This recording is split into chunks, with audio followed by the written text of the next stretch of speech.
Cryptocurrency apa yang memiliki kapitalisasi pasar terbesar kedua di dunia tepat di bawah Bitcoin?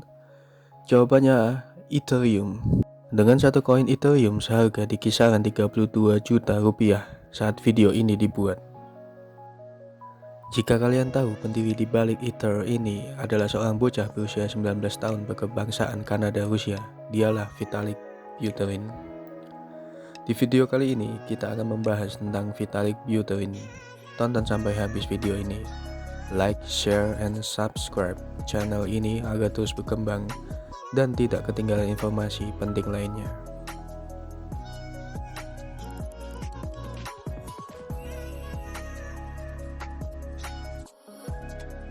Ia adalah seorang penulis dan programmer Rusia Kanada. Vitalik terlibat dalam komunitas Bitcoin sejak 2011. Ikut mendirikan dan menulis artikel untuk majalah Bitcoin. Tapi dia terutama dikenal sebagai bocah jenius di belakang Ethereum, platform mata uang kripto paling bernilai dan diakui kedua di dunia setelah Bitcoin.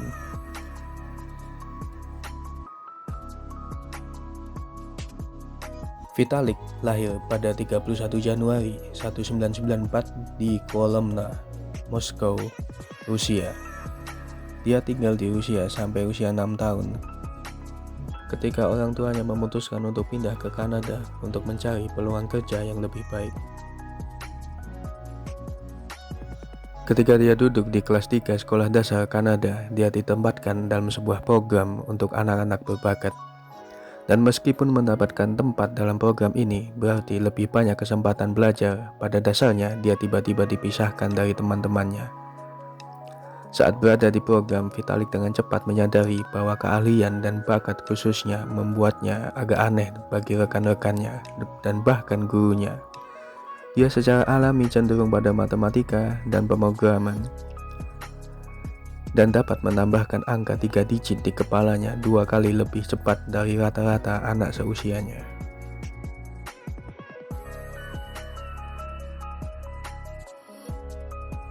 Buterin adalah orang yang asing dengan pertemuan sosial dan acara ekstrakurikuler. Saat dia ingat, cukup banyak orang yang membicarakannya seolah dia seorang jenius matematika.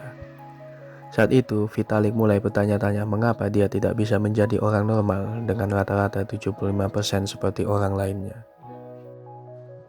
Dia kemudian menghabiskan 4 tahun di Abelard School, sebuah sekolah menengah swasta di Toronto. Vitalik menggambarkan waktunya di sana sebagai beberapa tahun paling menarik dan produktif dalam hidupnya. Sekolah mengubah persepsinya tentang pendidikan dengan sikap dan hasil yang berubah secara drastis segera setelah dia mulai belajar di sana. Di Abelard lah ia mengembangkan rasa lapar khususnya untuk belajar, yang pada dasarnya menjadikan pembelajaran sebagai tujuan utama dalam hidup. Vitalik selalu memiliki nilai yang cukup bagus, tetapi untuk sementara waktu, prioritasnya adalah mendapatkan level ekstra dalam bermain World of Warcraft daripada meluangkan waktu dan tenaga untuk pekerjaan rumahnya. Dia senang bermain itu sejak dia berusia 13 tahun, sampai suatu hari di tahun 2010 beberapa properti karakter Vitalik berubah karena pembaruan Blizzard.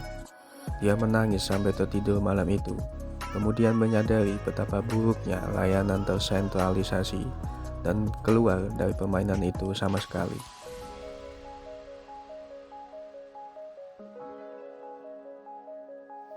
Dia pertama kali mendengar tentang Bitcoin dari ayahnya di tahun 2013. Dia tidak langsung membahasnya. Selain itu, dia awalnya berpikir bahwa cryptocurrency pasti akan gagal karena tidak memiliki nilai intrinsik. Namun belakangan dia mendengarnya beberapa kali lebih banyak dan mulai mengembangkan minat. Seperti yang dia katakan sendiri, jika Anda mendengar tentang sesuatu 2 kali, mungkin ada baiknya Anda menginvestasikan waktu dan mencari tahu lebih banyak.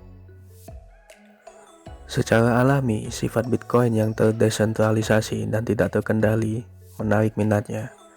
Meskipun kebijakannya tentang yang baik dan yang jahat telah diperbarui secara substansial sejak saat itu, Vitalik masih termotivasi oleh keyakinannya bahwa yang berkuasa memiliki terlalu banyak kekuatan di tangan mereka.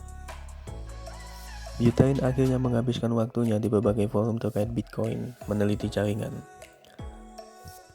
Dia ingin secara resmi bergabung dengan ekonomi baru dan eksperimental ini dengan mendapatkan beberapa token, tetapi dia tidak memiliki kekuatan komputasi untuk menambangnya maupun uang tunai untuk membelinya. Jadi dia mencari pekerjaan yang dibayar dalam Bitcoin di berbagai forum dan akhirnya mulai menulis artikel untuk sebuah blog yang menghasilkannya sekitar 5 Bitcoin per artikel. Melalui kerjasama forum dan artikelnya, Vitalik berusaha keras untuk mendapatkan lebih banyak pemahaman dan pengalaman tentang Bitcoin, serta mendapatkan beberapa exposure di komunitas. Artikel-artikelnya menarik perhatian Mihai Alishi, seorang penggemar Bitcoin yang berbasis di Rumania, yang menyebabkan keduanya secara aktif berkorespondensi dan akhirnya pada akhir 2011 mendirikan majalah Bitcoin. Ia mengambil pekerjaan sebagai kepala penulis untuk majalah tersebut sambil melakukan pekerjaan paruh waktu lainnya sebagai asisten peneliti untuk kriptografer Ian Goldberg. Apalagi Vitalik tengah menempuh 5 program lanjutan di University of Waterloo pada saat bersamaan.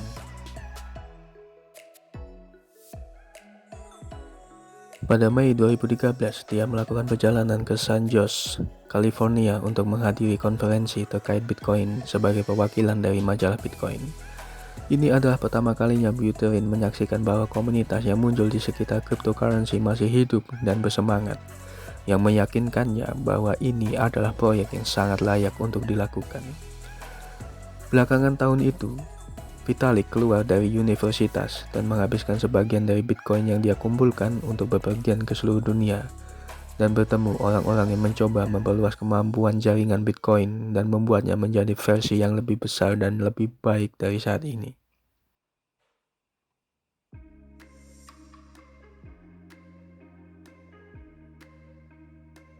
Selama perjalanannya, dia melihat banyak proyek terkait Bitcoin dari toko-toko kecil di New Hampshire dan restoran di Berlin yang menerima Bitcoin hingga ATM Bitcoin dan berbagai komunitas kecil di seluruh dunia. Namun semua itu sebagian besar masih berfokus pada cara untuk meningkatkan dan mempromosikan fungsi Bitcoin sebagai uang.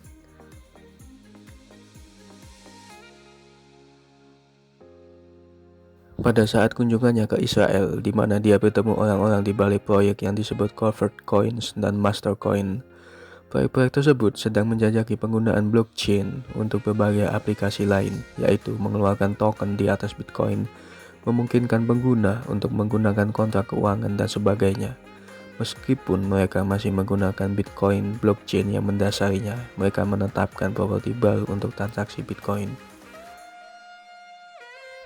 Setelah melihat protokol yang digunakan proyek tersebut, ia menyadari bahwa sangat mungkin untuk mengeneralisasi secara besar-besaran apa yang dilakukan protokol, dengan mengganti semua fungsinya dengan bahasa pemrograman Turing Complete.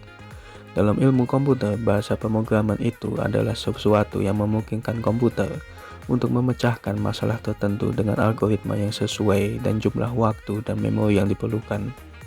Awalnya dia mempresentasikan idenya ke proyek yang sudah ada, tetapi semua orang mengatakan kepadanya bahwa meskipun itu ide yang menarik, itu belum cukup untuk melaksanakan hal-hal besar seperti itu.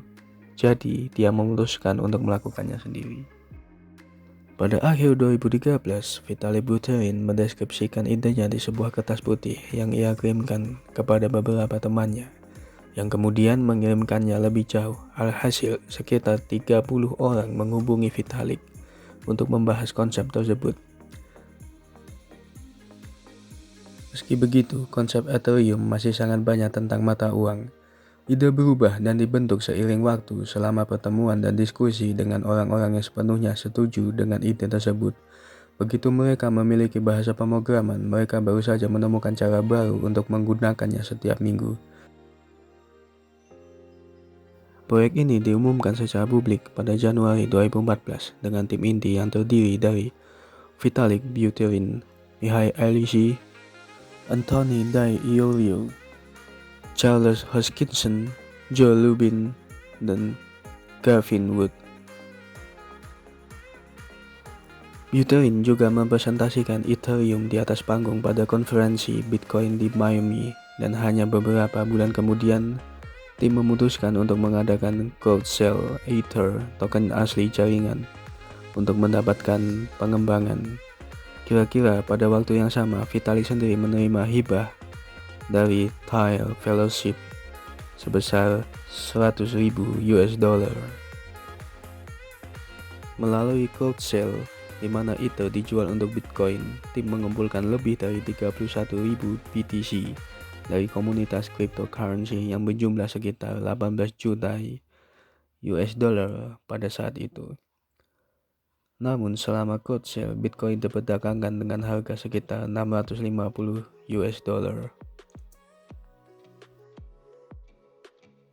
Dengan uang yang terkumpul, tim Ethereum mendirikan Ethereum Foundation, sebuah organisasi nirlaba yang berbasis di Swiss, yang ditugaskan untuk mengawasi pengembangan perangkat lunak sumber terbuka Ethereum. Oke, cukup sekian video kali ini tentang Vitalik Buterin. Terima kasih atas atensinya.